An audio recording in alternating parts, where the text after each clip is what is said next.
Hello and welcome to our YouTube channel English with Ilyas. आज हम लोग देखते हैं हमारे वीडियो में ए एंड द। ये बहुत इम्पॉर्टेंट पार्ट है इंग्लिश का। ये हर कॉम्पिटिटिव एग्ज़ाम में पूछा जाता है। छोटे छोटे बच्चे जो हैं उनको भी शुरुआत में ग्रामर में यही सिखाया जाता है, ए एंड द यानी आर्टिकल्स। तो ए का यूज़ कहाँ होता है, एन का यूज़ कहाँ होता है और द का यूज़ कहाँ होता है, इसको लेकर के हमेशा कन्फ्यूज़न बना रहता है।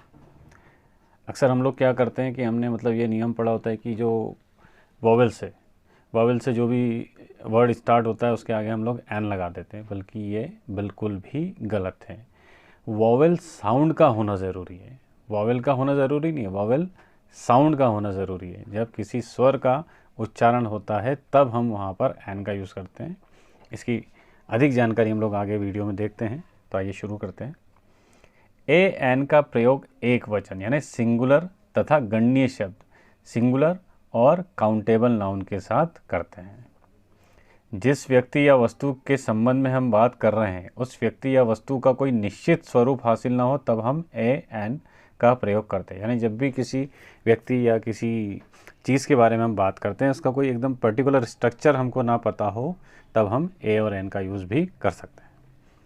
स्वर जैसे उच्चारण से आरंभ होने वाले शब्द यानी वॉवेल साउंड से स्टार्ट होने वाले वर्ड्स के आगे हम लोग एन का यूज़ करते हैं तथा व्यंजन जैसे उच्चारण से आरंभ होने वाले शब्द के साथ ए का, यानी जब कॉन्सोनेंट साउंड से किसी वर्ड की शुरुआत होती है तो उसके साथ ए का यूज़ करते हैं, है ना। जिस वर्ड की शुरुआत वॉवेल साउंड से हो रही है वहाँ पर एन, जिस वर्ड की शुरुआत कॉन्सोनेंट से हो रही हो, कॉन्सोनेंट साउंड से हो रही हो, वहाँ पर ए का यूज़ करते हैं। बहुवचन यानी प्लूरल तथा अगणनीय, है ना, यानी अनकाउंटेबल, यानी प्लूरल और अनकाउंटेबल शब्दों के साथ ए और एन का प्रयोग नहीं किया जाता है। यानी ए और एन का यूज़ हम लोग कब करते हैं? जब काउंटेबल नाउन्स हो, है ना। लेकिन जब काउंटेबल नहीं होते हैं तो ए और एन का यूज़ नहीं किया जाता है ना। और प्लूरल के साथ भी ए और एन का यूज़ नहीं किया जाता है। अगर कोई सिंगुलर चीज़ हो तो उसमें ए और एन का यूज़ करते हैं। रिक्त स्थानों की पूर्ति करते समय ये बातें स्पष्ट हो जाएंगी। आगे हम जो एग्जाम्पल्स देखेंगे उसमें हमको क्लियर हो जाएगा। निम्न रिक्त स्थानों में ए एंड द में से क्या आएगा या कुछ नहीं आएगा, यह बाजू में दर्शाएगा। यानी हमको एग्जाम्पल सहित दिया गया है कि आगे क्या आएगा और क्या नहीं आएगा। तो शुरू करते हैं ए से। जैसे कि बुक, ये काउंटेबल है और बी ब का उच्चारण आ रहा है, यानी वॉवेल का साउंड नहीं आ रहा है। वॉवेल साउंड को समझने के लिए हम लोग इसको सबसे आसान तरीके से समझते हैं कि हिंदी में जो इसे हम लोग बोलते हैं ना, आ ई उ ए ओ औ आ, यहाँ तक के अगर इस साउंड से कोई भी वर्ड शुरू हो रहा हो इंग्लिश में तो आप उसके आगे एन लगा दीजिए। इसके अलावा जो शब्द है वहाँ पर ए आएगा। अ बुक, नावल, नवल न से शुरू हो रहा है तो a novel. A pencil, a pen, a rubber, a bike, a mistake, a dog, a cat, a doctor, a dictionary, a chair,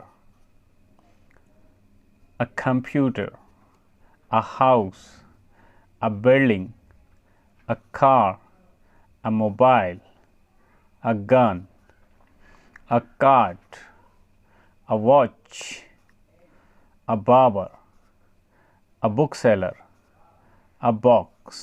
ये सब सिंगुलर थे और सभी जो वर्ड है ये कॉन्सोनेंट साउंड से शुरू हो रहे थे, इसलिए सबके आगे ए आया।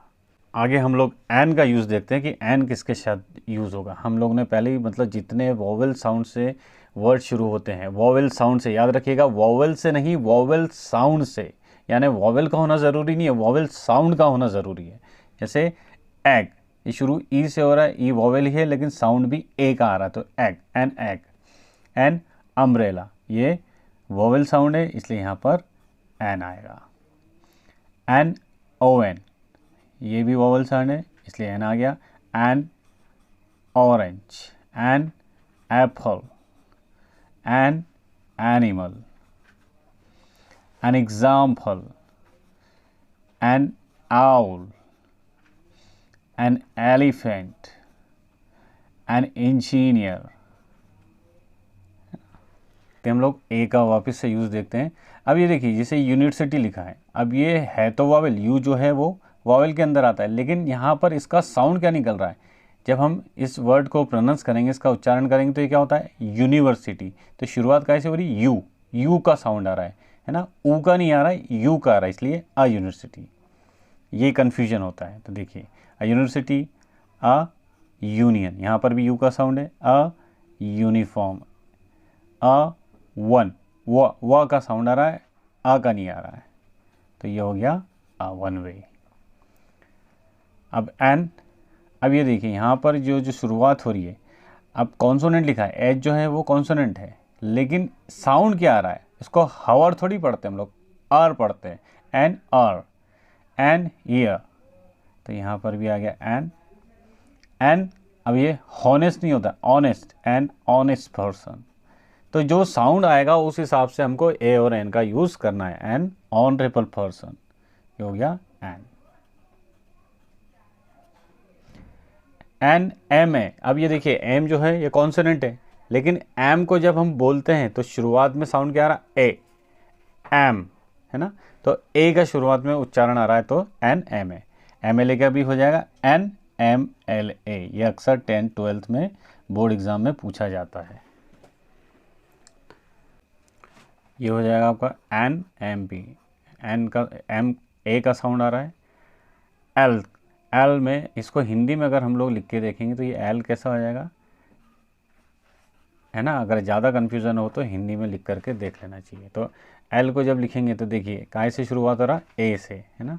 तो यहाँ आ जाएगा an, an S O S, इसको भी हिंदी में लिखेंगे तो ए ए डी का और स आ जाएगा, तो S, N M S C. जहाँ पर हम लोग ए और एन का यूज़ नहीं करेंगे। ये देखिए सब प्लूरल है, books, novels, people, people person का प्लूरल होता है, कार्स, गोल्ड। तो ये सब अनकाउंटेबल और प्लूरल है, इसलिए यहाँ पर ए और एन का यूज़ इनके साथ नहीं होगा, है ना। जहाँ भी आपको प्लूरल मिले या अनकाउंटेबल नाउन मिले वहाँ पर आप ए और एन का यूज़ नहीं करेंगे, है ना। द को देखते हैं। द, निम्न वाक्यों को बार बार पढ़ें। हमको जो नीचे एग्जाम्पल्स दिए हैं उसको हमको बार बार पढ़ना है, यहाँ तक कि यह बात आपकी समझ में आ जाए कि जिस चीज़ के बारे में हम बात कर रहे हैं वह कौन सी चीज़ है। यह जब हमारे मन में स्पष्ट होता है तब उस संज्ञा के साथ द का प्रयोग किया जाता है।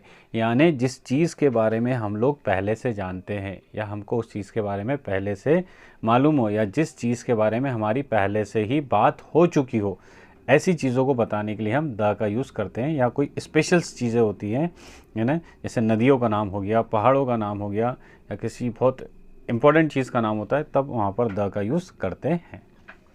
जैसे शट द डोर। अब जब ये सेंटेंस है शट द डोर, यानी कौन सा दरवाज़ा बंद करना है ये आपको पता है ना। आप जिसको बोल रहे हो उसको भी पता है और आपको भी पता है। ये देखिए यहाँ पे दिया हमको एग्जांपल के लिए, आप जानते हैं किस दरवाजे के बारे में आप बात कर रहे हैं, यानी ये आपको पता है कि आप कौन से दरवाजे के बारे में बात कर रहे हो। ब्रिंग द कैलकुलेटर, यानी कैलकुलेटर लेके आओ। कौन सा कैलकुलेटर, ये आपको पता है। कोई भी कैलकुलेटर नहीं, वरना आप अ कैलकुलेटर कहते हैं ना। अगर कोई भी कैलकुलेटर लाना होता तो आप कहते हैं कि ब्रिंग अ कैलकुलेटर, लेकिन आपने बोला ब्रिंग द कैलकुलेटर, यानी वही वाला कैलकुलेटर आपको लाना है जिसके बारे में आप जानते हो या जिसके बारे में आप लोग की पहले चर्चा हो चुकी है। Put it in the fridge, यानी क्या आपको फ्रिज में रखना है आपको पता है। शट डाउन द कंप्यूटर, आपको कौन सा कंप्यूटर शट डाउन करना है आपको पता है। वेयर आर द चिल्ड्रन, बच्चे कहाँ हैं, यानी कौन से बच्चे कहाँ हैं ये आप पहले से ही जानते हैं। Where is the dictionary, dictionary कहाँ है, कौन सी वाली डिक्शनरी आपको पता है। I have sold the car, है ना, कौन सी कार बेची है आपको पता है। I have rented the flat, कौन सा फ्लैट रेंट पर दिया हुआ है ना, वो आपको पता है। देखिए जिस फ्लैट के बारे में मैंने तुम्हें बताया था वह फ्लैट, यानी वही वाला फ्लैट जो इसके बारे में हम लोग पहले चर्चा कर चुके हैं। I have finished reading the book, मैं उस बुक को पढ़ना ख़त्म कर चुका हूँ। कौन सी बुक, जो हम मतलब जिसके बारे में हम लोग डिस्कस कर चुके हैं या जिसके बारे में मैंने तुम्हें बताया था, यानी वो particular book. The man was running towards the boy, है ना।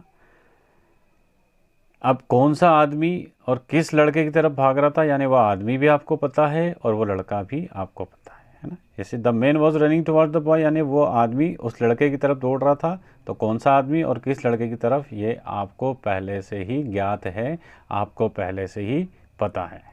ये था हमारा आज का वीडियो। उम्मीद करते हैं आपको पसंद आया होगा। अगर आज आप हमारे चैनल पर नए हैं तो प्लीज़ हमारे चैनल को लाइक करें, सब्सक्राइब करें और अपने दोस्तों के साथ ज़रूर शेयर करें। Thank you for watching, have a good day.